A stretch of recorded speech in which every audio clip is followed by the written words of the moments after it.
स्वागत है आपका फसल क्रांति में। मैं हूं आपके साथ फिजा काज़मी। केवीके यानी कृषि विज्ञान केंद्रों के माध्यम से हम अपने किसानों को तमाम तरह की जानकारी पहुंचाने का काम करते हैं। आज हम मौजूद हैं बुलंदशहर केवीके में। डॉक्टर आनंद कुमार जी हमारे बीच मौजूद हैं, हॉर्टिकल्चर डिपार्टमेंट से हैं। सर, बहुत समय से कृषि क्षेत्र में कार्य कर रहे हैं, क्या किस तरह से आप कृषि क्षेत्र को देखते हैं, और ख़ासतौर से अगर हम बात करें हॉर्टिकल्चर डिपार्टमेंट की, तो किस तरह से किसानों के लिए आगे आने वाले समय में खेती की क्या ज़रिया रह गया है? सर देखिए, धन्यवाद। मैं आपको बता दूं, जैसे अभी ये समय चल रहा है, इस समय कद्दू वर्गीय जो सब्जियां हैं वो सीज़न उसका है, और हम इस समय अपनी कद्दू वर्गीय जो सब्जियां हैं उन्हें कैसे और उनसे अधिक उत्पादन हम ले सकते हैं, हमारे किसान भाई उससे अच्छे उत्पादन ले सकते हैं। इसमें सबसे बड़ी बात ये है कि जो किसान भाई चाहे वो करेला कर रहा है, चाहे लौकी कर रहा है, चाहे तोरई कर रहा है, तो उसे मचान पे हम खेती करेंगे तो हमें प्रति हेक्टेयर जो है अधिक उत्पादन मिलेगा। साथ ही साथ आपने देखा होगा कि आज बाज़ार में जो है ऐसे फल की डिमांड बढ़ रही है जो देखने में जो है एकदम साफ़ सुथरा और सिमिलर हो, मतलब उसमें कोई मिट्टी का दाग ना हो।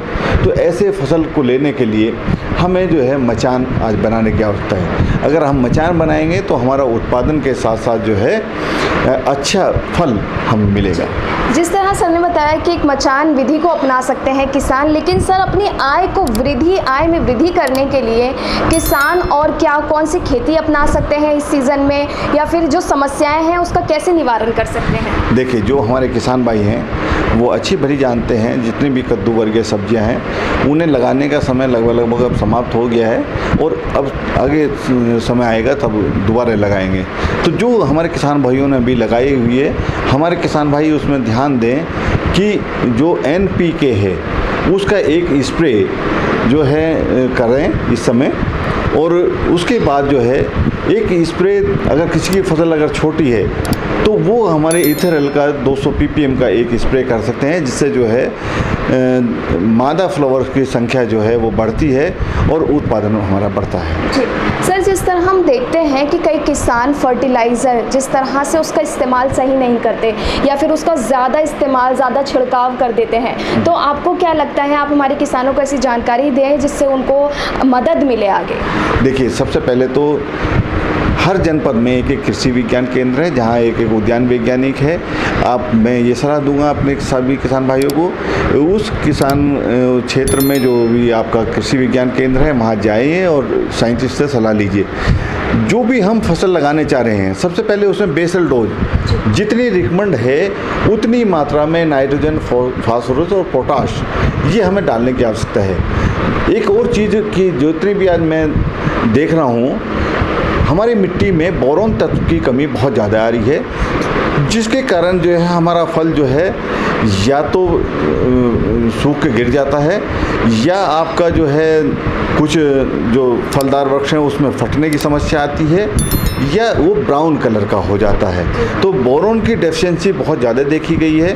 तो अपनी जो भी फसलें हैं, चाहे वो सब्जी वाली फसलें हों चाहे फल वाली सब्जी हों, उसमें 2 ग्राम पर लीटर के हिसाब से बोरोन का एक स्प्रे करने की आवश्यकता है। साथ ही साथ जो बैलेंस फर्टिलाइज़र है, अगर हम उसका अत्यधिक इस्तेमाल करेंगे तो आपने देखा होगा कि नाइट्रोजन का अगर हम ज़्यादा इस्तेमाल करते हैं तो कीड़े मकोड़े जो हैं वो ज़्यादा आकर्षित होते हैं और हमारी फसल को ज़्यादा नुकसान पहुंचाते हैं। तो जितना रिकमेंड डोज है उतना ही हम डालें।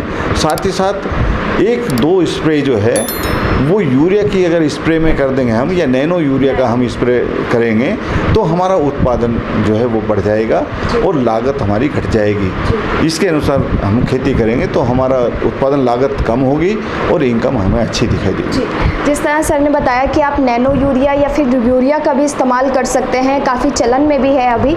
लेकिन अगर हम बात करें सर, जिस तरह की किसान एक फसल की खेती तो कर रहा है, लेकिन आप जैसे वैज्ञानिक उनको तमाम जानकारियाँ भी पहुंचाते हैं, फील्ड विजिट भी केवीके के माध्यम से या फिर किसान भी केवीके के में आकर अपनी समस्याओं का निवारण कर पाते हैं।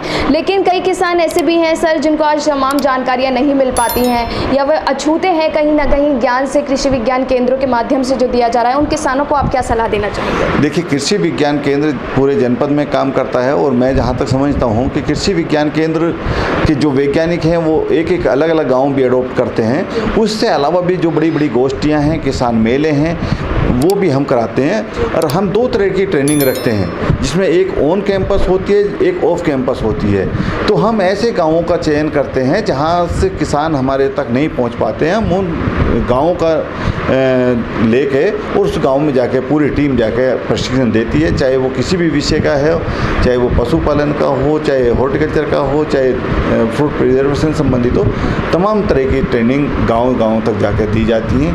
उसके बाद भी कोई किसान ये कहता है कि भाई हमें केवीके का नहीं पता, तो ये बड़े दुर्भाग्य की बात है। आज लोग सब नेट पे सब देख लेते हैं कि कृषि विज्ञान केंद्र कहाँ हैं, कृषि विश्वविद्यालय कहाँ हैं, कहाँ से अच्छे बीज मिलते हैं, कहाँ से अच्छी जानकारी मिलते हैं। तो ये सब लोगों को जागरूक रहने की आवश्यकता है। सर, आपसे आखिरी सवाल हमारा यही रहेगा कि आने वाला टाइम मानसून सीज़न का है, तो किसान कौन सी ऐसी फसलें लगा सकते हैं और किन बातों का खास ख्याल रख सकते हैं ताकि उनकी फसल को नुकसान ना हो?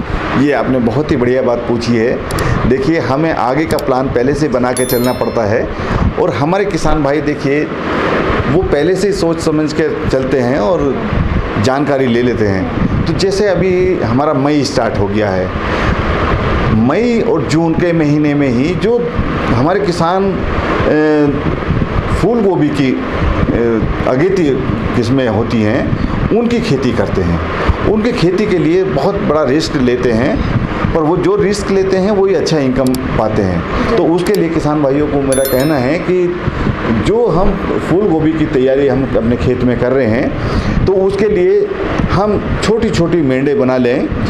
और अभी पौध जो है 15 मई के बाद जो है, कुछ किसान 15 मई के बाद जो है अपनी गोभी की जो है पौध डाल लेंगे।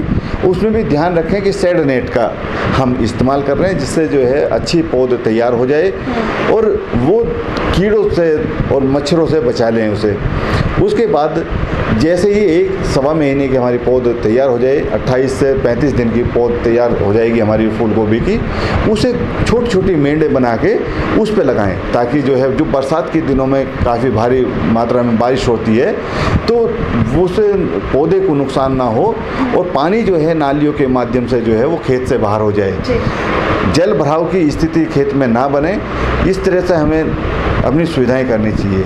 तो इस तरह से हम फूल गोभी की अगेती मतलब अर्ली क्रॉप करके हम अपने किसानों को जो है आय में बहुत ज़्यादा अच्छी वृद्धि हम कर सकते हैं। और जो हमारे जो सरकार का भी उद्देश्य है कि भाई किसानों की आय दुगनी होनी चाहिए, तो अगर हम समय से हटके बेमौसमी अगर खेती करेंगे तो हमारे किसानों को बहुत अच्छा फ़ायदा उसमें होने वाला है। और कुछ किसान भाई हमारे ले भी रहे हैं। तो कुछ कद्दू वर्गीय भी सब्जियां ऐसी हैं जिन्हें हम दोबारा हम लगाते हैं, चाहे वो लौकी हो, तोरई हो, टिंडा हो, इनकी खेती भी हम दोबारा हम लगाएंगे। तो उसके लिए मचान सर्वोपरि है। अगर हम मचान पे खेती करेंगे तो हमारा जो है अच्छा फल मिलेगा, अच्छा उत्पादन मिलेगा और हमारे किसानों को जो है लंबे समय तक उसका उत्पादन मिलता रहेगा। तो ये तकनीक हमारे किसानों को आज अपनाने की आवश्यकता है, जिससे जो है वो अपनी और आमदनी बढ़ा सकते हैं। जी, बहुत बहुत शुक्रिया डॉक्टर आनंद कुमार ने हमें तमाम जानकारियाँ दी हैं किस तरह सीज़न की फसलों को ध्यान में रखकर किसान अपने आगे के लिए सिक्योर कर सकते हैं और उनकी जो आय है उसको डबल कर सकते हैं। और आने वाले सीज़न के लिए भी जिस तरह डॉक्टर साहब ने बताया कि तमाम इन चीज़ों का ध्यान में रखकर किसान अपनी फसलों की खेती करें। कृषि से संबंधित और भी तमाम जानकारियाँ आप तक ऐसे ही पहुँचाते रहेंगे। आप जुड़े रहिए फसल क्रांति के साथ।